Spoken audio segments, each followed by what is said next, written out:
இன்னைக்கு நம்ம பார்க்க போகிறது கர்நாடக சங்கீதத்தில் ரீதி கவுளை அப்படிங்கிற ராகத்தை பற்றி. இந்த ராகம் கர்நாடக இசை முறையில் 22வது மேளகர்த்தா ராகம், அதாவது தாய் ராகமான கரகரப்பிரியாவுடைய ஜன்ய ராகம். இந்த ராகத்தில் ஆரோகணத்தில் 6 ஸ்வரங்களும் அவரோகணத்தில் 7 ஸ்வரங்களும் வர்றதுனால இது ஒரு வக்ர ஷாடவ சம்பூர்ண ராகம் அப்படின்னு சொல்லுவாங்க. இந்த ரீதி கவுளை ராகம் எல்லாராலையும் ரொம்ப எளிதாக அடையாளம் கண்டு கொள்ளப்படக்கூடிய ஒரு ராகம்.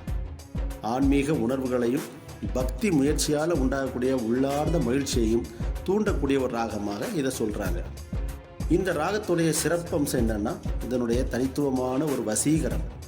இந்த ராகம் கோபத்தை கட்டுப்படுத்துறதுக்கும் அமைதியை ஊக்குவிக்கிறதுக்கும் உதவுறதா நம்புகிறாங்க. உணர்ச்சிகளை கட்டுப்படுத்துறதுக்கும் உணர்ச்சி ரீதியான சமநிலையை மேம்படுத்துறதுக்கும் இந்த ராகம் ரொம்பவே உதவும் அப்படின்னு நம்பப்படுது.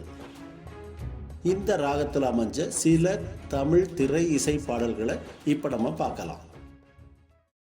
சின்ன கண்ணன் அழைக்கிறான், சின்ன கண்ணன் அழைக்கிறான்,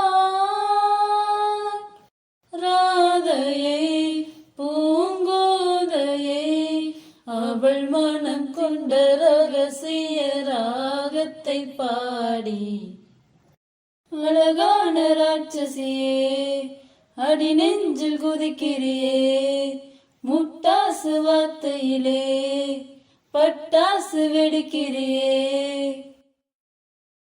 கண்கள் இரண்டால் உன் கண்கள் இரண்டால் என்னை கட்டி இழுத்தாய் இழுத்தாய் போதாதென, வானம் பார்த்து கிடந்தேனே மழையாய் வந்து விழுந்தாயே, வழி துணை